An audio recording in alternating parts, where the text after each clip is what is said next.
Ok, donc je nous redis encore bonsoir à tous et à toutes également ce soir. Est-ce que nous allons bien par la grâce de Dieu? Est-ce que comme ça va? Rudel est là, oui. Est-ce que mon frère Rudel, ça va bien? Oui, ça va, mon évangile. Ok, gloire à Dieu. Mon frère Armel, ça va bien Paris là-bas? Oui, ça va aller. Ok, on rend gloire à Dieu. Donc, excusez-moi, voilà, la régie, tout ça. Mais voilà, on va commencer. On veut partager quelque chose que le Saint-Esprit m'a mis à cœur. Et j'ai eu la confirmation que le Saint-Esprit veut vraiment qu'on en parle. Donc, on va parler de ça. Et ça va être, c'est par rapport à la chair, en fait. Donc, le thème qu'on peut noter, ça va être attention attention aux volontés de la chair. Attention aux volontés de la chair. Attention aux volontés de la chair. On dirait que tu me suis? Amen, mon évangéliste. Ok, gloire à Dieu. Seigneur, merci. Attention aux volontés de la chair. Donc, nous allons prendre nos Bibles dans Éphésiens chapitre 2. C'est vraiment quelque chose de réel que nous vivons tous les jours, tout le temps, mais on ne fait pas souvent attention.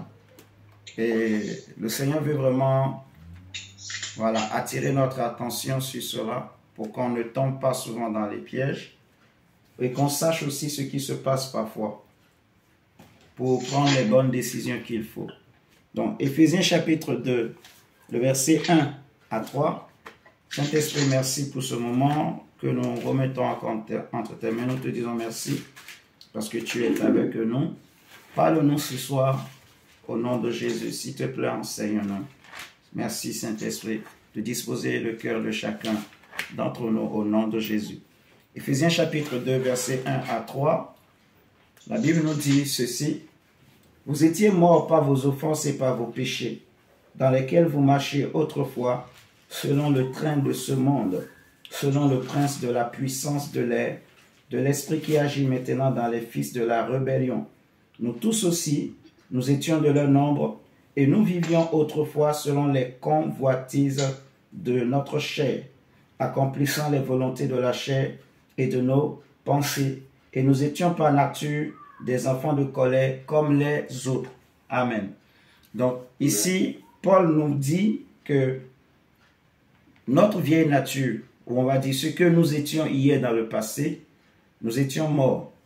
Nous étions morts pourquoi? Parce qu'on suivait, donc on va dire le prince de la puissance de l'air, ce que la Bible appelle aussi l'esprit qui agit maintenant dans les fils de la rébellion. Donc on suivait le train de ce monde, dans le sens où on était emporté par, donc on va dire, les convoitises de la chair, de notre chair, accomplissant les volontés de la chair. Et c'est ça, de là que est tiré le thème de ce petit message, les volontés de la chair. Remarquez bien, on dit accomplissant les volontés de la chair. Le mot volonté, c'est un mot grec qui s'écrit téléma. Donc, les Congolais, ils connaissent un peu téléma, mais ce n'est pas le même téléma. Donc, ici, c'est T-H-E-L-E-M-A. T-H-E-L-E-M-A, qui veut dire, en fait, volonté, choix, décision, inclination, désir, plaisir. Vous voyez? Donc, derrière les désirs, les plaisirs, derrière les choix qu'une personne peut faire, se cache en fait ce que la personne aime. Vous voyez? Les choix que je peux faire, les désirs que je peux avoir, voilà, les décisions que je peux prendre, derrière cela se cache en réalité ce que j'aime, ce que moi je préfère, ce que j'aime, quoi. Vous voyez? Donc, lorsqu'on parle des volontés de la chair, on veut parler des désirs de la chair, on veut parler des choix de la chair, on veut parler justement aussi des décisions, des plaisirs de la chair. Ok. On nous dit que ce que nous étions hier, c'est que on suivait, on obéissait aux volontés de la chair. Le Seigneur Jésus lui-même va nous mettre en garde dans Matthieu, dans Matthieu 26, par exemple, le verset 41, il va dire quelque chose de très important qui justifie vraiment l'importance de bien comprendre ce que je vais expliquer aujourd'hui. Matthieu 26, verset 41, le Seigneur dit, « Veillez et priez, afin que vous ne tombiez pas dans la tentation. Veillez et priez, afin que vous ne tombiez pas dans la tentation. L'esprit est bien disposé, mais la chair est faible. » Mon ami, mon frère, ma soeur, la première question qu'on peut se poser, c'est, souvent la Bible parle de la chair. Quand on parle de la chair, on veut parler de quoi en réalité exactement? C'est quoi la chair? Pour toi, chrétien, pour moi, chrétien, pour toi, ma soeur, qui est un enfant de Dieu, une enfant de Dieu, c'est quoi la chair? Quand la Bible parle de la chair. Regardez avec moi Romains chapitre, on va prendre. Prenons d'abord Galates 5. Galates 5, et après on va prendre Romains. Parce que nous voulons définir vraiment c'est quoi la chair, qu'on comprenne bien. Et ensuite, on va avancer. Prenons Galates chapitre 5. Et après plutôt, on prendra Marc chapitre 7. Mais prenons d'abord Galates 5. Et nous allons regarder. Déjà le verset 16 nous dit ceci. Galates chapitre 5, verset 16. Je dis donc, marchez selon l'esprit, et vous n'accomplirez pas les désirs de la chair. Donc, si vous vous rappelez, la définition qu'on a donnée dans Éphésiens 2, on a dit que volonté, téléma, ça veut dire désir, plaisir, choix, vous voyez, volonté. Donc ici, quand Paul parle dans Galates des désirs de la chair, il veut parler tout simplement des volontés. Donc ce n'est pas une seule volonté, c'est ce qu'on appelle les volontés. Vous voyez, Paul veut parler des volontés de la chair. Il dit, marchez selon l'esprit et vous n'accomplirez pas les volontés de la chair ou les désirs de la chair, car la chair a des désirs contraires à ceux de l'esprit et l'esprit en a de contraires à ceux de la chair. Ils sont opposés entre eux afin que vous ne fassiez point ce que vous voudriez. Si vous êtes conduit par l'esprit, vous n'êtes point sous la loi. Or, regardez, or les œuvres de la chair sont manifestes. Ce sont l'impudicité, l'impureté, la dissolution, l'idolâtrie, la magie, les inimitiés, les querelles, les jalousies, les animosités, les disputes, les divisions, les sectes, l'envie, l'ivrognerie, les excès de table et les choses semblables. Vous voyez, je peux déjà m'arrêter là. Donc, Paul nous parle du combat qu'il y a entre l'esprit et la chair, et il va nous définir c'est quoi la chair. Il définit clairement c'est quoi la chair. Parce que quand on parle de la chair, la première chose, la première pensée que les hommes ils ont souvent, c'est ce corps, poussière. Mais quand la Bible parle de la chair, il ne parle pas de ce corps poussière. Il ne parle pas seulement de ça. Ça veut dire aussi ce corps physique, mais spirituellement, ce n'est pas ce corps que la Bible veut désigner. Amen. Donc, on dit, les œuvres de la chair, on va les citer, impudicité, impureté, dissolution. Quand vous regardez tout ce qui est cité, c'est des choses qui ne concernent pas seulement le corps.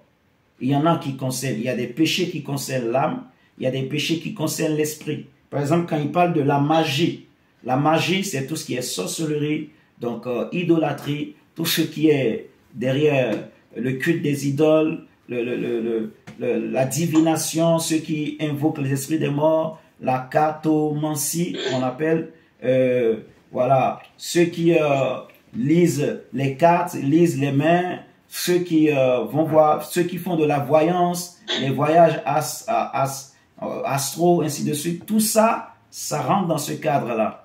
Donc, c'est du domaine de l'esprit de l'homme. Vous voyez, c'est des péchés qui touchent l'esprit de l'homme. Donc, il y a des péchés qui touchent le corps, comme l'impudicité. Il y en a d'autres qui concernent l'âme, vous voyez, comme par exemple l'impureté, la dissolution, voilà. Donc, je crois qu'on avait déjà fait un enseignement où on a essayé de séparer un peu tout ça pour qu'on comprenne bien. Donc, quand vous regardez bien, dans tous ces péchés que Paul a cités, on comprend que, en fait, la chair, ce n'est pas seulement ce corps physique. c'est ce qu'on appelle le vieil homme, en fait, vous voyez, qui était composé de l'esprit de l'homme, mais qui était un esprit mort, donc un esprit déchu, donc qui ne pratiquait pas les œuvres qu'il devrait pratiquer, mais qui était soumis totalement à l'âme et qui obéissait à l'âme. Et l'âme aussi était soumise au corps. Vous voyez? Donc, il y a aussi l'âme qui était morte, qui n'était pas vivante, et la chair qui ne pouvait pas plaire à Dieu. Donc, quand on parle et du corps plutôt, je veux dire, donc du corps physique, quand on parle de la chair ici, la Bible veut nous parler en fait de ce que nous étions hier. Cet ensemble-là, esprit, âme et corps, de l'être humain que nous étions dans le passé, mais un être humain qui ne pouvait pas plaire à Dieu, un être humain qui vivait dans le péché. Alléluia. Amen. Et cet être humain-là n'était pas capable de plaire à Dieu. Cet être humain ne pouvait pas obéir à la loi de Dieu. Cet être humain ne pouvait pas prier. Cet être humain que j'étais, que tu étais, ne pouvait pas adorer, ne pouvait pas se sanctifier, ne pouvait pas marcher dans la sanctification, dans la crainte de Dieu. Si vous regardez, par exemple, avec moi, dans Romains chapitre 8, parce que bon, ce qu'on vient de lire ici, c'est la même chose que le Seigneur va répéter dans Marc chapitre 7, versets 21 à 22. Bon, si on ne lit pas ce soir, c'est pas grave. Je crois qu'on aura le temps une autre fois pour regarder Marc chapitre 7. Mais vous pouvez noter Marc chapitre 7, versets 21 à 22. Jésus aussi va citer les péchés donc qui souillent l'homme. Il va dire que c'est du cœur des hommes que sortent les mauvaises pensées, les mauvais désirs, les envies, l'idolâtrie, ainsi de suite. Donc, c'est la même chose que Paul a cité ici, en fait. Maintenant, regardez ce point important. Dans Romains chapitre 8. Romains chapitre 8. La Bible nous dit quelque chose. Romains 8, le verset 1 à... On va commencer déjà par le verset 1. Verset 1. On va lire jusqu'à 9, mais je vais commencer déjà. On dit, il n'y a donc maintenant aucune condamnation pour ceux qui sont en Jésus-Christ. En effet, la loi de l'esprit de vie en Jésus-Christ m'a affranchi de la loi du péché et de la mort. Car, chose impossible à la mort, car chose impossible à la loi plutôt, parce que la chair la rendait sans force. Écoutez, mes chers amis, on dit que chose qui était impossible on dit, voilà, il y a donc maintenant aucune condamnation pour ceux qui sont en Jésus-Christ. En effet, la loi de l'esprit de vie en Jésus-Christ m'a affranchi de la loi du péché et de la mort. Car chose impossible à la loi, parce que la chair la rendait sans force, Dieu a condamné le péché dans la chair en envoyant à cause du péché son propre Fils dans une chair semblable à celle du péché. Et cela afin que la justice de la loi fût accomplie en nous qui marchons non selon la chair mais selon l'esprit. Qu'est-ce qui s'est passé? Vous voyez, dans le chapitre 7, Paul va faire, voilà, il va montrer son désarroi, son désespoir par rapport à ce combat de la chair. Il dit, le mal que je ne veux pas faire, c'est ce que je fais, et le bien que je veux faire, je n'arrive pas à le faire, ainsi de suite. Il va dire que je vois que, voilà, que je suis vendu, je suis esclave du péché. Esclave du péché, comment? À cause de la chair. Vous voyez? À cause de la chair, il dit, je suis devenu esclave du péché. Et il dit ici dans le verset 3 que c'était impossible à la loi, voilà, de manifester la justice de Dieu en nous. Autrement dit, c'était impossible à nous d'accéder à la justice de Dieu au travers de la loi parce que la chair rendait cela impossible. La chair de l'homme rendait cela impossible. Et c'est pour cela que Dieu va envoyer son propre Fils dans une chair semblable à ce que nous avions. Et Christ va mourir. Et quand Christ était mort, la chair, elle a été déclarée morte. On va dire, le vieil homme est mort. Vous voyez? Et c'est ce que Paul va dire dans Galates. Gardons ce passage de Romains. Paul dit dans Galates 5. Galates 5, il va dire que ceux qui sont en Jésus-Christ, ont crucifié la chair. Galates 5, verset 24. Galates 5, verset 24. Ceux qui sont à Jésus-Christ ont crucifié la chair avec ses passions et ses désirs. Vous voyez?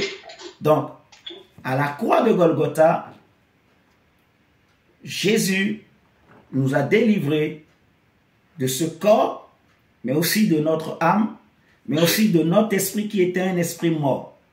Donc, on va dire aujourd'hui, dans le Seigneur, notre esprit n'est plus un esprit mort, il est réveillé. Alléluia.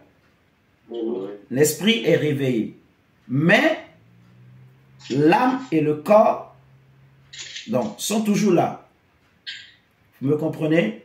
Et quand on dit que nous avons été crucifiés avec Jésus, ce n'est pas une crucifixion physique. Ce n'est pas une mort physique.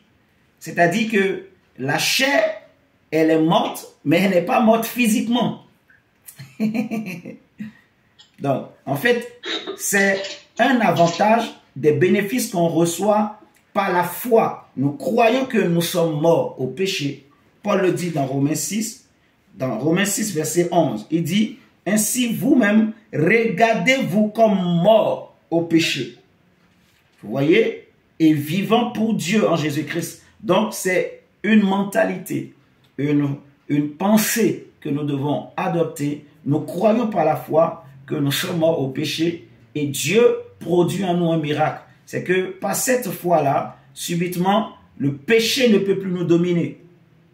Vous voyez? Parce que celui que le péché pouvait dominer, c'était le vieil homme. Maintenant, le problème des enfants de Dieu ou des chrétiens aujourd'hui, c'est que ça arrive parfois que on laisse passer un petit moment, il y a un petit, je ne sais pas comment je vais m'expliquer, il y a un petit laisser-aller, je vais me reposer un peu, je vais me distraire un peu, je vais dormir un peu, et subitement, la chair, en fait, elle cherche à reprendre le dessus. C'est-à-dire que tant que on ne veille pas, si on laisse la petite occasion à la chair cherchera à reprendre le dessus. Je vais vous donner un exemple très simple, que je le vois souvent moi-même. Ça m'arrive, je fais beaucoup de temps par le Seigneur, sans me vanter, je peux passer des heures dans la prière, ainsi de suite. Mais il y a des moments où je peux dire, bon, aujourd'hui, je vais me reposer un peu. Je dis, je vais me reposer un peu. Je prie pas des heures, comme j'ai l'habitude. Je peux faire peut-être 1 heure, 2 heures, et puis c'est bon. Je dis, aujourd'hui, je me repose un peu. Mais quelques jours après, je sens que moi qui, les matins comme ça, c'était facile. Parce que j'avais ce cœur-là, cette soif-là. Je veux me lever tout le temps pour prier, ainsi de suite. Les matins comme ça, je sens comme il y a le Saint-Esprit qui te dit, lève-toi. Donc, tu sais qu'il faut que c'est l'heure de prier. J'ai mis mon réveil. Le réveil sonne. Je dois me lever. Mais le corps, donc la chair, tu sens que la chair te dit, donc, en fait, comment on va dire, décale l'heure de la prière. Donc, tu vas prier dans 1 heure. Donc, tu coupes le réveil. Imagine, par exemple, tu avais mis ton réveil à 3 heures. Il a sonné. C'est un samedi. Tu as tout le temps. Tu dis, bon, je vais me reposer un peu encore. Tu décales de 3 heures, tu mets à 4 heures. Des fois, ma femme, des fois, elle crie par cause de mes réveils. Donc, des fois, je peux décaler de 3 heures, je mets à 4 heures et je dis, je vais me reposer. Je me repose. Je dors. Après seulement, tu vois, le temps passe. 4 heures, ça sonne. Donc, tu décales encore. Tu mets 5 heures. 5 heures, ça sonne. Tu décales. 6 heures. Et si tu ne fais pas attention, en fait, le danger, c'est que tu peux passer la journée comme ça sans finalement prier. Donc, ça ne va pas vraiment, Dieu ne va pas t'en vouloir. Mais Jésus a dit, la chair est faible.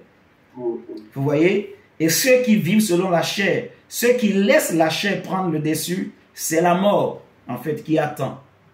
Vous voyez? Donc, le danger là, c'est que, et que le Seigneur veut que les chrétiens, les enfants de Dieu comprennent, c'est que la chair, elle vit encore.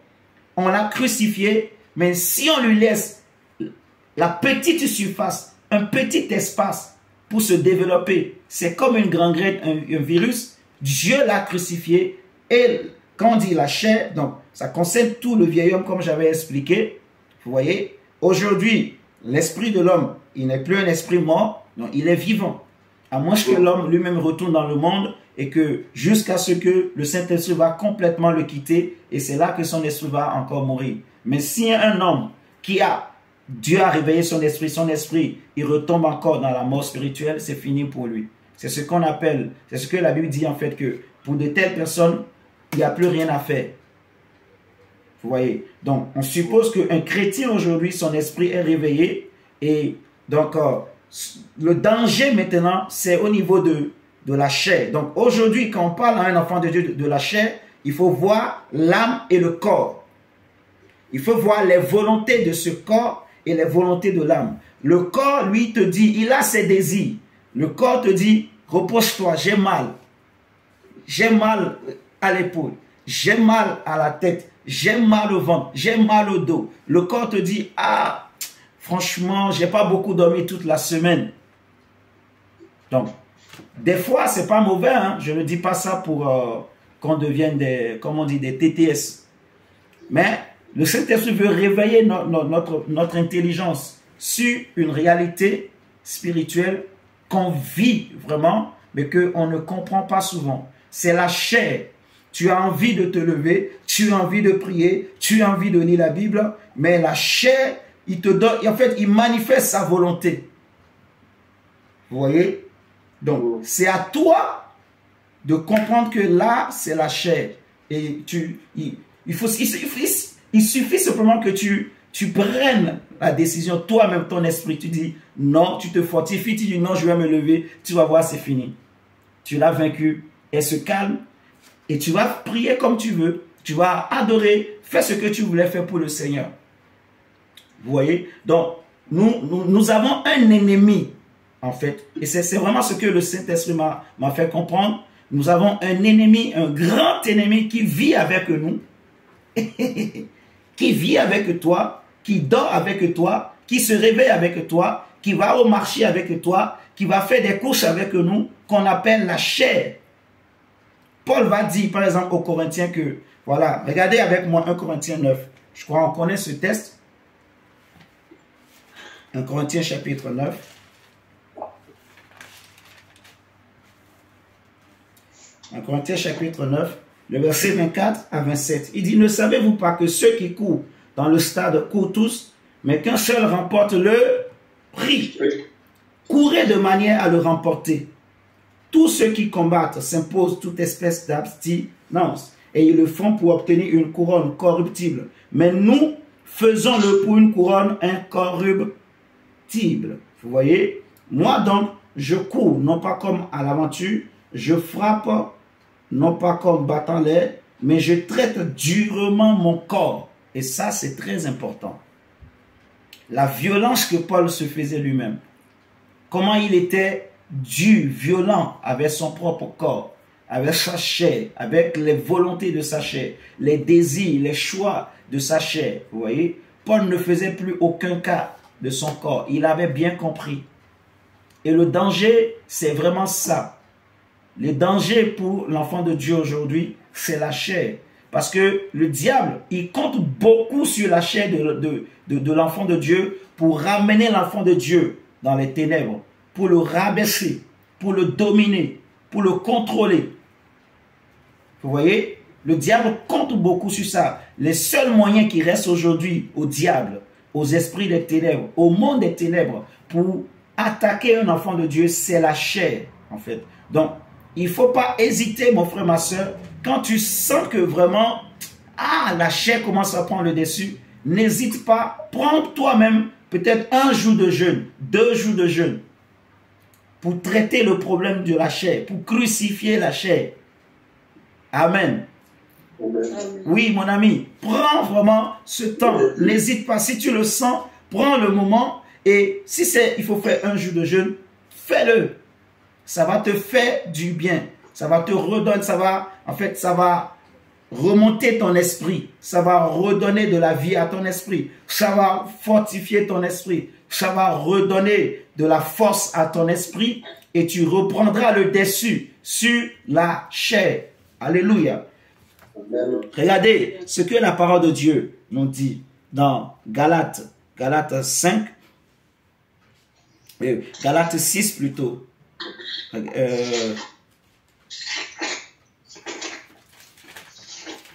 Seigneur, merci pour la grâce.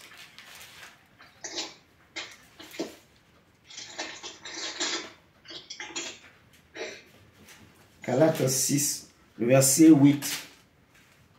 Galates 6, verset 8 dit que celui qui sème pour sa chair moissonnera de la chair la corruption. Mais celui qui sème pour l'esprit moissonnera de l'esprit la vie éternelle. Donc la chair, ce que on peut récolter de la chair, c'est la corruption, c'est la mort. Regardez Romains 8, verset 13. Romains 8, verset 13 avec moi. Romains chapitre 8, le verset 13. La Bible nous dit que si vous vivez selon la chair, vous mourrez. Mais si par l'esprit vous faites mourir les actions du corps, vous vivrez. Vous voyez? Donc, c'est très important. Sachant que tu as un ennemi qui vit avec toi. Mais ce n'est pas un démon. Hein, mon diable? Ce n'est pas un démon, en fait. C'est juste notre corps, là, notre chair, le vieil homme, là, qui a été crucifié à la croix. Donc, tout le temps, si on lui laisse la moindre occasion, il va revenir à la vie. Au travers de l'âme, au travers de l'âme et du corps. Vous voyez? Donc, il ne faut pas lui laisser la moindre occasion, le moindre petit espace, la moindre petite surface, quoi. Il faut vraiment veiller, il faut qu'on soit vigilant pour ne pas tomber dans ces pièges.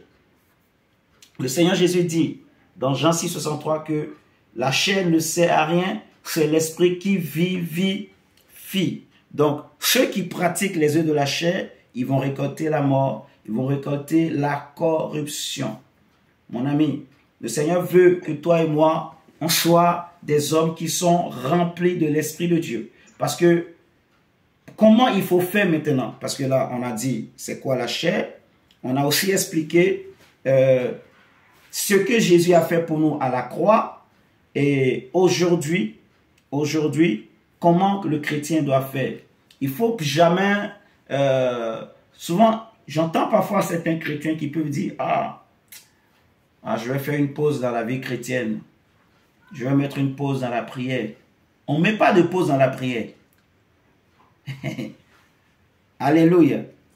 Amen. On ne met pas de pause dans la prière ou dans la méditation ou dans les cultes que nous rendons ensemble à Dieu. Il ne faut pas faire des pauses. C'est dangereux pour l'enfant de Dieu, en fait. C'est dangereux. La Bible nous dit, ne vous enivrez pas de vin. C'est de la débauche. Mais soyez au contraire continuellement remplis du Saint-Esprit. Si le Saint-Esprit le permet demain, on parlera justement de ça, rempli du Saint-Esprit. Donc, pour qu'on comprenne bien, on a besoin d'être tout le temps rempli du Saint-Esprit, rempli du Saint-Esprit, rempli du Saint-Esprit. Et c'est quand on est continuellement rempli du Saint-Esprit, vous allez voir, quand la chair va vouloir se réveiller, l'Esprit va toujours te montrer et tu vas comprendre ça, c'est les yeux de la chair. Et tu vas lui dire, arrière de moi, Satan, comme Jésus avait dit à Pierre. Parce que regardez, Jésus devrait aller à la croix. Son heure pour aller mourir était venue. Son heure pour accomplir la volonté parfaite de Dieu était arrivée. C'est la volonté de Dieu. C'est ce que Dieu veut pour lui. C'est le chemin que Dieu a tracé pour Jésus. Il le savait dans son esprit et il a accepté. Au moment où il s'approche, il rencontre un homme à qui il partage. Il le prend pour un ami. Il le prend pour quelqu'un de bien, quelqu'un de confiance, à qui il peut faire confiance. Il lui partage son problème. Mais regardez ce que Pierre lui dit. Pierre dit à Jésus, « À Dieu ne plaise, tu ne mourras pas. » Donc, c'est comme si la parole que Pierre dit là, c'est comme si c'est Dieu qui lui a dit. Je ne sais pas si vous me comprenez. C'est comme si c'est Dieu qui a dit à Pierre, dit à Jésus, tu ne mourras pas. Donc il dit, à Dieu ne plaise, donc Dieu n'est pas d'accord, tu ne mourras pas. Donc si Jésus était resté dans ses sentiments, si Jésus, il se disait peut-être, oh je vais attendre un peu, j'aime beaucoup Pierre, j'aime la compagnie de Pierre, j'aime bien quand j'en mets sa tête sur ma poitrine, je vais patienter encore 1 an, 2 ans. Le temps va passer. Vous voyez? Et le Seigneur va faire attendre la volonté de Dieu. Oh, il était venu pour faire 3 ans et demi de ministère et après retourner. C'était ce que le Père lui avait donné, le temps que Dieu lui avait donné. Donc, Jésus a compris, il va dire à Pierre, arrière de moi, Satan, tes pensées, tes volontés, tes désirs ne sont pas les désirs de Dieu. Vous voyez? Donc, Jésus a pris le dessus sur Pierre, en fait, parce qu'il était tout le temps rempli du Saint-Esprit de Dieu. Jésus était rempli de l'Esprit de Dieu. Il restait dans la présence de Dieu. Il se nourrissait de la louange, de l'adoration. La Bible dit, entretenez-vous pas des psaumes, des cantiques, des hymnes, en chantant à Dieu de tout votre cœur. Vous voyez? Donc, il baignait dans le ministère, il baignait dans l'œuvre de Dieu, il baignait dans la louange, dans l'adoration. C'est très, très important. Regardez Paul et Silas, on les a arrêtés, on les a mis en prison. Paul et Silas pouvaient dire, oh, qu'est-ce que nous on a fait pour mériter tout ça? Qu'est-ce que j'ai fait, moi, Paul, pour mériter tout ça? Alors que tous les autres sont en train de se reposer, de profiter de la vie. Regardez-moi, on m'a tapé, flagellé, comme un brigand, on m'a mis en prison. Ma Bible me dit, ta Bible aussi le dit, mon frère, que Paul et Silas, en prison, ils n'étaient pas mécontents de ce qu'on les a emprisonnés. La nuit, pendant que les gens dormaient, les gens, eux, ils se sont levés, ils ont commencé par faire quoi? Par chanter les louanges, les cantiques du Seigneur. Amen. Amen. Donc, même malgré les difficultés qu'ils pouvaient avoir, malgré les douleurs, parce qu'on venait de les flageller. Donc, le corps a mal. Le corps a des douleurs. Le corps a des douleurs. Donc, peut-être que, vous savez, quand on te flagelle dans le temps passé, ça laisse des marques. Hein. Nous, en Afrique, on nous tapait avec des palmatoires, ce qu'on appelle des palmatoires. Bon, les enfants ici ne connaissent peut-être pas. Ou même avec des courroies, des motos, là. Où on prend les peaux d'animaux, on fait des chicottes, là. Quand on te donne un pas, des fois, on te dit, enlève tous les vêtements. Donc, ça laisse des traces sur le corps. Et quand ça laisse des traces comme ça, quand tu vas te laver, c'est des douleurs, des souffrances comme pas possible. Mais Paul, on venait de le flageller avec Silas. Et on les a mis en prison. Mais malgré ça quand même, les douleurs, les plaies, vous voyez, qui peut-être se cicatrisent, je peux dire, ou le sang qui se coagule, des choses comme ça, ils ne se sont pas arrêtés sur les douleurs, ils ont continué à louer le Seigneur en tout temps. En tout temps, en tout temps, en tout temps, ils louent le Seigneur. En tout temps, ils pratiquent la loi de Dieu. Ils vivent, ils marchent par l'Esprit de Dieu. Vous voyez, la Bible dit, soyez toujours joyeux. En tout temps, rendez grâce au Seigneur. Donc, c'est vraiment important d'être rempli tout le temps du Saint-Esprit. Il y a deux choses. Il ne faut jamais oublier que on est crucifié à la chair, c'est pas la foi. Amen. Amen. C'est pas la foi. Donc, et ça marche en fait. C'est pas que ça va pas marcher, ça marche très bien. Seulement le danger, c'est de laisser un petit temps, de laisser aller quoi. De tomber dans un temps de sommeil, de tomber dans un temps de distraction, de tomber. Et c'est ça le danger. Souvent, tellement que tu as l'impression que ton corps te dit que tu as trop donné ces derniers temps. Des fois, ça peut arriver, le corps nous dit que on a trop donné, on a trop donné, on a trop donné. Je suis fatigué, je veux me reposer. Donc, c'est important de se reposer. C'est pour ça que Dieu a créé la nuit où les hommes dorment, ils se reposent. Vous voyez, il faut reposer le corps, sinon on aura du mal à continuer. Mais il faut savoir aussi discerner les choses pour ne pas tomber dans les pièges de la chair. Vous voyez, la chair vraiment a des désirs qui sont contraires aux désirs de l'esprit saint, au désir de l'Esprit Saint qui vient pour aider notre esprit. Vous voyez, sans le Saint-Esprit, notre esprit ne peut rien. Notre esprit a besoin du Saint-Esprit pour avoir la force qui vient de Dieu, pour vaincre la chair, pour dominer sur la chair. Donc, on est mort, le vieil homme est mort. Donc, désormais, nous vivons, donc, par la foi en Jésus. Ce n'est plus nous qui vivons, c'est Christ qui vit en nous. Il faut avoir cette pensée-là. Ce n'est plus moi qui vis, c'est Christ qui vit en moi. Donc, il faut éviter les moments donc, de laisser aller, les moments de distraction, les moments où on baisse la garde. Il ne faut jamais baisser la garde. Vous voyez? Donc, c'est vraiment important de veiller sur ce point-là. Regardez ce que Paul nous dit dans Philippiens 3, versets 7 à 8. Le côté rempli du Saint-Esprit, on va bien développer demain par la grâce de Dieu. Mais regardez Philippiens 3 avec moi, le verset 7 à 8.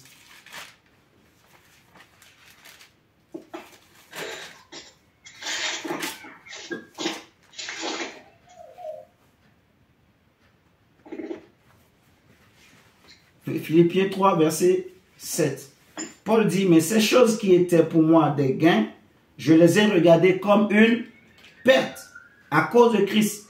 Et même je regarde toutes choses comme une perte à cause de l'excellence de la connaissance de Jésus-Christ, mon Seigneur, pour lequel j'ai renoncé à tout.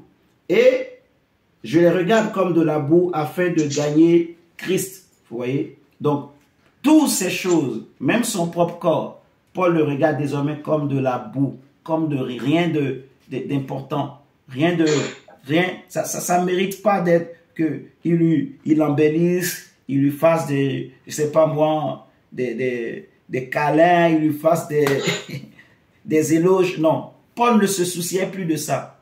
Lui, son souci, c'était vraiment l'esprit. Donc, Dieu m'a donné son Saint-Esprit. Je veux être tout le temps rempli de son Saint-Esprit. Il se battait pour être continuellement rempli du Saint-Esprit. Alléluia. Paul, c'était ça sa vie. Et le Seigneur, il le veut aussi pour chacun de nous. Que nous soyons continuellement remplis du Saint-Esprit afin de ne pas tomber dans la tentation, afin de ne pas tomber dans les volontés de la chair, afin de ne pas réveiller la chair. Vous voyez? De ne pas le réveiller. Il est mort, mais nous sommes toujours, tant que nous sommes dans ce corps, c'est ça le souci en fait. La chair est morte. Dieu l'a crucifié à la croix. Jésus l'a crucifié pour nous à la croix. Mais tant que nous sommes dans ce corps, vous voyez, il peut toujours se réveiller si l'homme ne le... En fait, il faut le crucifier tous les jours, quoi. Si on ne le crucifie pas, si on n'a pas cette pensée-là, que la chair est morte, je ne suis plus un vieil homme, je ne suis plus l'homme que j'étais hier, je suis maintenant un enfant de Dieu, je suis un esprit dans un corps, je dois être rempli continuellement du Saint-Esprit, je dois faire les choses de l'Esprit, je dois faire la volonté de l'Esprit. Vous voyez, mes chers amis, nous allons tomber dans le piège de la chair. Il faut toujours avoir cette pensée-là. La nuit, quand je me couche, je suis un esprit. Le matin, je suis un esprit. Je suis un esprit. Priez, Saint-Esprit,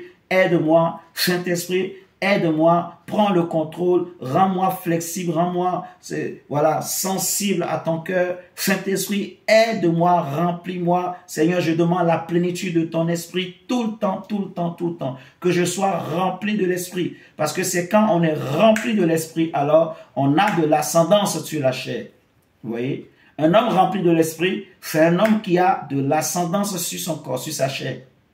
C'est tout simplement ça. Il est comme un homme qui vole, un homme qui plane, un homme qui vit comme en fait, il ne fait plus aucun cas vraiment de son corps, de sa chair. Il n'a pas besoin de sa chair. Alléluia. Ok.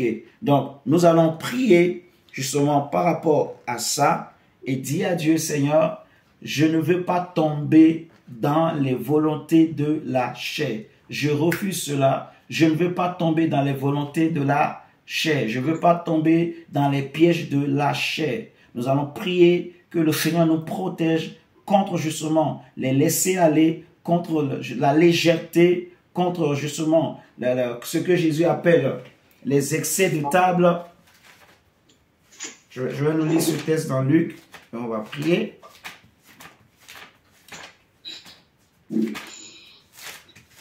Est-ce que tout le monde a compris? Amen. Amen, amen. Ok. Donc, nous allons lire un texte là. Luc 21, le verset 34. Jésus dit, prenez garde à vous-même, de crainte que vos cœurs, vous voyez, ne s'apesantissent par les excès du manger et du boire. Parce que c'est un danger. Ça arrive des fois tellement que on a envie de manger. Regarde, vous allez faites l'expérience vous-même, vous allez voir. Les jours, tu as trop mangé. Eh bien, c'est difficile de prier. Est-ce que j'ai menti? C'est la vérité. C'est la vérité. Merci mon frère Rudel. C'est la vérité. C'est des choses que nous tous nous vivons en fait. Même ce que le Seigneur veut que vous sachiez, que même les Paul, tout ça, c'est des choses qu'ils ont vécues. Et c'est pour ça que Paul traitait durement sa chair. Vous voyez, c'est les secrets des hommes de Dieu. C'est pour ça qu'il y en a certains, leur vie, c'est une vie de jeûne et prière. Pour crucifier la chair, en fait. Un chrétien qui n'aime pas le jeûne, il aura beaucoup de problèmes avec la chair. Il aura le Saint-Esprit, mais il va souffrir avec la chair. En fait, c'est ça le truc. Vous voyez, on peut avoir le Saint-Esprit, mais il faut savoir que l'évangile de Jésus, l'œuvre que Jésus a accomplie pour nous à la croix, elle est parfaite, mais nous avons notre part. Jésus nous demande de porter chaque jour notre croix, que chacun se charge de sa croix.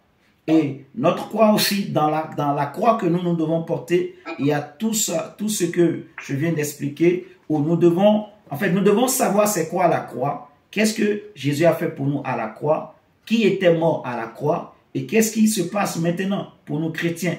Romains chapitre 8 nous le montre clairement.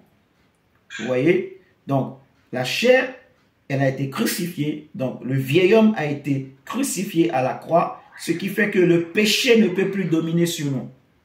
Parce que le péché, celui que lui connaît, c'est le vieil homme. Les démons, celui qui connaissent, c'est le vieil homme. Celui qui pouvait dominer, c'est le vieil homme. Vous voyez? Mais l'homme nouveau que nous sommes aujourd'hui, par la foi en Jésus-Christ, donc le diable ne peut pas le dominer, les démons ne peuvent pas le dominer, mais Satan sait que l'homme nouveau que nous sommes, il est dans un corps. Et il y a toujours une âme qui est là. Parce que l'homme nouveau que tu es aujourd'hui, c'est ton esprit. Vous voyez ce que je dis? Non. Le vieil homme, c'était l'ensemble. C'était l'ensemble. L'esprit qui était mort, qui était déchu, l'âme et la chair, qui a été crucifié. Et Jésus a ressuscité notre esprit. Ou, pour être plus précis, je dirais, donc, on va dire, le vieil homme, c'était les trois, mais, donc, ce qui a été crucifié à la croix, on va dire, c'est l'âme et le corps, et l'esprit humain de l'homme a été ressuscité. Lui aussi, il est passé par la croix, et c'est là qu'il a été ressuscité. Amen. Amen. Maintenant, celui qu'on appelle l'homme nouveau en nous, c'est notre esprit. Donc, qui est maintenant uni au Saint-Esprit, qui a besoin tout le temps du Saint-Esprit, d'où l'importance d'être rempli tout le temps du Saint-Esprit. Et ensuite, maintenant, on est quand même toujours dans un corps, et c'est ce que le diable sait. Il sait que nous avons toujours ce corps, nous avons cette âme. Donc, il regarde les chrétiens. Les chrétiens qui n'ont pas la connaissance, qui ne comprennent pas, donc, eux, ils ne vont pas vouloir, justement, crucifier la chair. Ah, Il sait que je peux réussir à les avoir. Même les liens de famille qu'ils avaient abandonnés dans le passé, même les liens ancestraux qui les avaient quittés dans le passé, ces liens peuvent revenir à cause de la chair. Donc aujourd'hui, quand on parle de la chair pour le chrétien, ça concerne les œuvres de l'âme et du corps physique. Vous voyez? Donc le diable sait en fait, si le chrétien ne crucifie pas sa chair, s'il ne cherche pas à être rempli tout le temps du Saint-Esprit, je peux l'avoir. Je peux réussir à l'avoir en fait. Donc nous allons prier que le Seigneur nous garde pour ne pas tomber dans les excès de table, les excès du manger, du boire. Et je crois que peut-être la semaine prochaine ou l'autre semaine, comme le Saint-Esprit nous conduira, je vais nous annoncer, nous allons prendre un temps de jeûne et prier ensemble, nous tous, au nom de Jésus. Donc, élevons la voix et prions le Saint-Esprit, prions le Seigneur, disons au Seigneur, Seigneur, je ne veux pas tomber dans la chair, je veux que tu sois violente ce soir, qu'il y ait une révolte en toi, que tu prennes conscience que tu es un enfant de Dieu, tu es une enfant de Dieu, tu as un esprit dans un corps et que ta chair ne peut pas t'imposer ses volontés. Dis Seigneur, non les volontés de ma chair, non les volontés de mon âme et de mon corps, mais la volonté de l'Esprit de Dieu en moi, la volonté de l'Esprit de Dieu, comme Jésus a dit à Gethsémane, Père, non pas ma volonté, mais ta volonté. Je me soumets à ta volonté, je veux connaître ta volonté. Et nous allons comprendre la volonté, en tout cas nous parlerons de la volonté du Seigneur demain. Élevons la voix et prions au nom de Jésus. Amen. Seigneur Jésus, nous te prions, Père. Père, nous te prions au nom de Jésus. Que Seigneur, tu nous délivres des volontés de la chair. Délivre-nous, Seigneur, des choses que la chair aime. Délivre-nous, Seigneur, des pièges de la chair. Délivre-nous, Seigneur, s'il y a une porte, il y a une brèche, s'il y a un laisser-aller quelque part, Saint-Esprit, s'il y a une légèreté qui est rentrée en nous quelque part, et que, Seigneur, l'ennemi veut profiter, et que la chair veut profiter pour revivre, nous prions que notre chair, nous venons crucifier encore la chair ce soir. Seigneur, nous venons crucifier notre chair encore ce soir au nom de Jésus. Seigneur, je ne veux pas que ma chair domine sur moi. Je ne veux pas que ma chair contrôle ma vie. Je ne veux pas que ma chair prenne le dessus sur ma vie. Seigneur, dans le nom de Jésus. Oh Seigneur, dans le nom de Jésus. Oh Seigneur, dans le nom de Jésus. Oh Seigneur, dans le nom de Jésus. Seigneur, délivre-nous de la chair. Délivre-nous de ses œuvres. Délivre-nous de cette passion. Au nom de Jésus-Christ de Nazareth. Prions que le Seigneur nous remplisse du Saint-Esprit ce soir. Que le Seigneur remplisse du Saint-Esprit. Dis Seigneur, remplis-moi de l'Esprit. Remplis-moi de l'Esprit. Remplis-moi de l'Esprit. De l'Esprit de Dieu. De l'Esprit de Christ. Remplis-moi de l'Esprit. Remplis-moi de l'Esprit. Remplis-moi de ton Esprit. Remplis-moi de ton Esprit, Yahweh. Remplis au nom de Jésus. Seigneur, remplis-nous de ton Esprit, Père. Seigneur, remplis-nous ce soir. Yahweh, de ton Esprit, Adonai. Seigneur Jésus, remplis-nous de ton Esprit. Oh Seigneur, remplis-nous de ton Esprit, nous te supplions. Seigneur, remplis-nous de ton Esprit, Jésus. Oh Seigneur, remplis-nous, Saint-Esprit. Yahweh, remplis nos esprits. Remplis, Seigneur, nos corps, nos âmes. Remplis nos cœurs de ton Esprit, Yahweh. Seigneur, remplis-nous au nom de Jésus.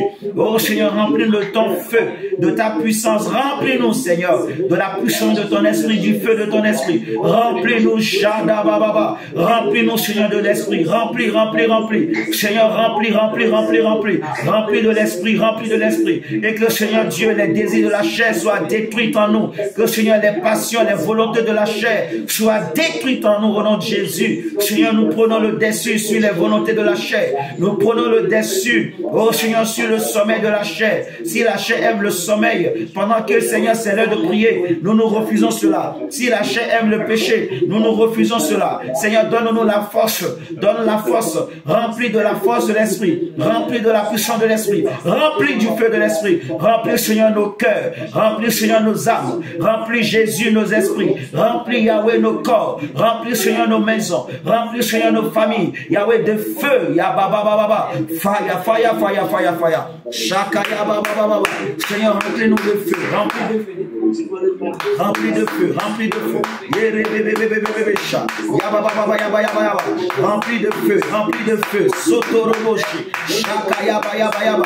Yenda yaba baba baba. Yereka yaba baba baba. Shabara bara bara bara bara bara. Yebara bara bara bara bara bara. Yahweh, remplis de feu, remplis. Seigneur, remplis-nous de feu ce soir. Oh Saint-Esprit, remplis-nous. Oh Saint-Esprit, sois avec nous. Saint-Esprit, sois avec chacun de nous. Seigneur, sois avec chacun de nous. Seigneur, sois avec chacun de nous. Oh Seigneur, donne-nous la force. Donne-nous la force. Remplis de l'Esprit. Remplis mon frère, ma soeur. Remplis ton église. Seigneur, rends ton église sainte. Rends ton église pure. Rends ton église forte. Rends ton église forte. Rends ton église puissante. Rends, Seigneur, rends-nous puissants. Rends-nous, Seigneur, forts. Rends-nous, Seigneur, vivants. Remplis-nous de l'Esprit. Remplis de l'Esprit. Remplis-nous de l'Esprit. Seigneur, remplis-nous au nom de Jésus. Oh Seigneur, remplis-nous, Saint-Esprit. Merci, Seigneur. Merci, Adonai. Au nom de Jésus-Christ. Amen, amen, amen, amen. On va s'arrêter là. Comment on appelle? Ma régie, tu peux arrêter, s'il te plaît. Seigneur, merci. Ok.